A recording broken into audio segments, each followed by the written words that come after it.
Hello friends, I am Chahat and I welcome you back to our channel. So today we are going to start with a new chapter that is Kathmandu.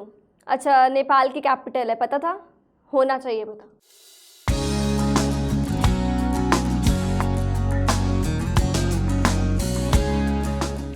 So let's begin with the chapter. In this chapter, the writer Vikram Seth describes his visit to Kathmandu, the capital of Nepal. इस chapter के अंदर क्या होता है, जो हमारा writer है कौन, विक्रम सेठ, वो कहाँ जाते हैं, काठमांडू जाते हैं, which is the capital of Nepal. He visited 2 temples there. वहाँ पर जाकर 2 मंदिर में जाते हैं. पहला वाला कौन सा है, वो Pashupatinath temple and which is a pilgrimage for the Hindus and the other was the Boudhanath temple. पहले वाला पशुपतिनाथ टेम्पल जो कि हिंदूज के लिए बहुत ज़्यादा सैक्रेड है, and the second is Boudhanath temple which is a holy place for the Buddhist, जो कि बुद्धिस्ट के लिए होली प्लेस है. At the Pashupatinath temple entry was restricted to Hindus. मतलब पशुपतिनाथ टेम्पल के अंदर जो एंट्री थी वो हिंदूज को रिस्ट्रिक्टेड थे. There was a lot of chaos with priests, tourists, pilgrims and animals flocking the place. बहुत ज़्यादा chaos था, बहुत ज़्यादा मैस था. कोई पूजा कर रहा है, कोई टूरिस्ट आ रखे हैं, पिलग्रिम्स हैं, एनिमल्स हैं. The holy river Bagmati, which flows near the temple, was being polluted by washerwomen who were washing clothes in it.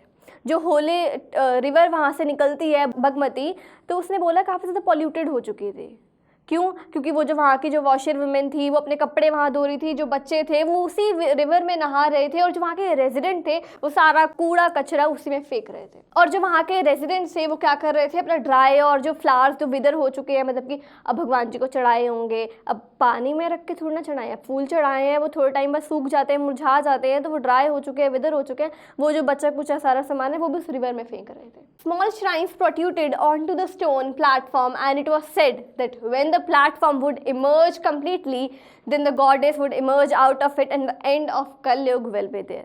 मतलब कि एक स्मॉल प्लेटफॉर्म बनाए गए थे, तो उसने बोला कि जब प्लेटफॉर्म वुड इमर्ज कंप्लीट, जो प्लेटफॉर्म है जिसके अंदर गॉडेस हमने लगाई है वो जब इमर्ज हो जाएगी कम्प्लीटली, तो उस टाइम पे हमें क्या पता चलेगा, जो कलयुग है उसका एंड हो चुका है, उसका अंत हो चुका है. The scene at the Boudhanath temple was opposite to that of Pashupatinath temple. मतलब जो बोधनाथ टेम्पल था वहाँ का जो सिनेरियो था वो एकदम अलग था पशुपतिनाथ के टेम्पल से. It was a huge white colour dome surrounded by an outer road. एक बड़ा सारा वाइट कलर का डोम है जो बाहर उसके आउटर रोड थी. The place was quiet and काम. पशुपतिनाथ के टेम्पल में क्या था, वहाँ पे क्योस था, लोग क्या कर रहे हैं, इधर घूम रहे हैं उधर घूम रहे, प्रीस्ट थे, ये है वो है, बट यहाँ पर एकदम शांति और calmness. There was a Tibetan mark outside the temple where Tibetan refugees were selling bags, garments and jewelry. एक तिब्बतन मार्क था उसके टेम्पल के बाहर, जहाँ पे जो तिब्बत के लोग थे वो वहाँ के गारमेंट्स, कपड़े, ज्वेलरी और सब सामान बेच रहे थे. Kathmandu has a variety of things to offer. It has religious sanctity, it is a business hub and a tourist destination. एक तो रिलीजन के लिए बहुत ज़्यादा फेमस है, उसके बाद बिजनेस हब भी बन चुका है और टूरिस्ट डेस्टिनेशन भी है. There are shops selling postcards, antiques, chocolate, imported cosmetics, camera, film rolls and utensils. इतनी सारी अलग अलग चीज़ों की दुकानें हैं. A variety of sounds could be heard in the streets. जो गलियाँ हैं वहाँ पे अलग अलग तरीके के साउंड्स भी सुन सकते हैं. The music blaring out of the radios, honking of the car horns, ringing of the bicycle bells, moo sounds of the cows as they obstructed the motorcycles passing by. ये तो इंडिया में भी बहुत होता है. ज़्यादा देर ड्राइव करो गाय आ जाएगी. And screaming vendors selling their wares. जो विक्रम सेठ हमारे राइटर हैं, ate a marzipan bar, a corn on the cob, roasted in charcoal fire and garnished with lemon juice. उन्होंने वहाँ पे किसी स्टॉल से कुछ खाना वगैरह खाया और उसके बाद कोला पी ताकि वो डाइजेस्ट कर सकें. He bought some love story comics. रास्ते में पढ़ने के लिए कुछ लव स्टोरी कॉमिक्स से उन्होंने ले ली. On his way back to Delhi, जब वो दिल्ली वापस गए, he considered going by an adventurous route. उन्होंने सोचा मैं जिस रास्ते से आया हूँ मैं कुछ और ट्राई करता हूँ, थोड़ा एडवेंचर हो जाएगा. इट वुड बी अ बस और अ train journey till Patna. Patna तक एक बस या ट्रेन की जर्नी होगी, उसके बाद बोट राइड होगी इलाहाबाद में गंगा तक जाने के लिए. It would followed by a boat journey on the Yamuna river to Delhi. और उसके बाद यमुना रिवर पे भी एक बोट राइड होगी. एज ही वॉज टायर्ड, बहुत थक गए थे, he chuck the idea and took a direct flight from Kathmandu to Delhi.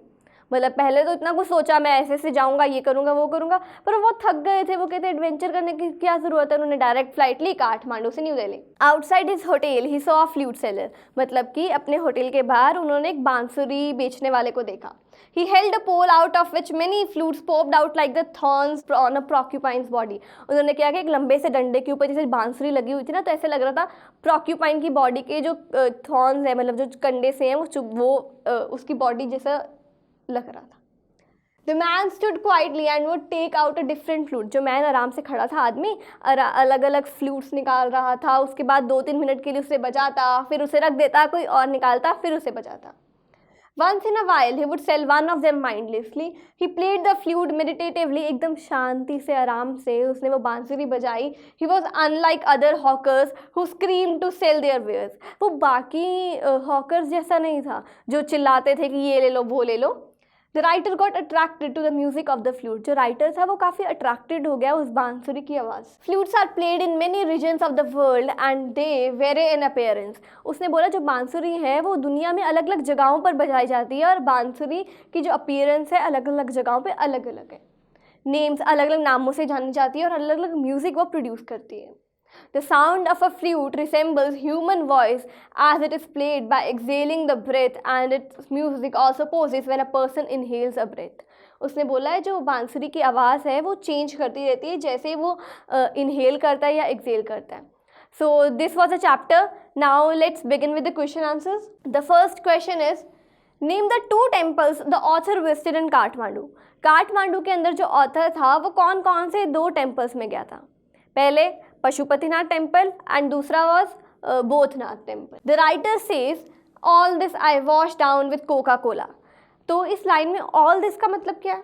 इसका मतलब है all this refers to all the food items, the marzipan bar and the corn on the cob that he ate. उन्हें जो सब कुछ खाया था उसको एक डाइजेस्ट करने के लिए कोला पी. What does Vikram Seth compare to the quills of a porcupine. Porcupine के वो जो थॉर्न्स थे उसको किससे कंपेयर करता है वो? हमने भी पढ़ा वो जो फ्लूट सेलर था उसने क्या किया था, अपनी बड़ी सी स्टिक निकाली जिसके ऊपर फ्लूट्स लगे हुए थे, तो उसे लगा कि वो जो प्रोक्यूपाइन की बॉडी के थॉर्न्स हैं. Name 5 kind of flutes. 5 अलग अलग तरह की बांसुरी बताइए. 5 kind of flutes are the reed, the recorder, the Japanese shakuhachi, the deep bansuri of Hindustani classical music, and the clear or breathy flutes of South America. What difference does the author note between flute seller and the other hawkers. जो बाकी hawkers थे और जो flute seller था उसमें author क्या difference देखता है? जो बाकी हॉकर्स थे वो एकदम चीख चीख के बोल रहे थे ये ले लो वो ले लो ऐसे ऐसे करके, बट जो हमारा फ्लूट सेलर था ना वो एकदम शांत सा आराम सा, वो अचानक एकदम काम और क्वाइट था. What is the belief at Pashupatinath about the end of कलयुग. पशुपतिनाथ टेम्पल में जो कलयुग के अंत के बारे में क्या बिलीव है?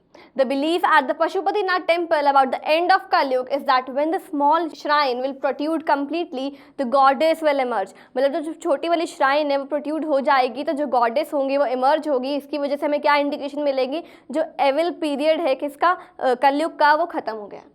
So these were the question answers of the chapter Kathmandu. We'll meet you in the next video with the next chapter. Till then, keep revising.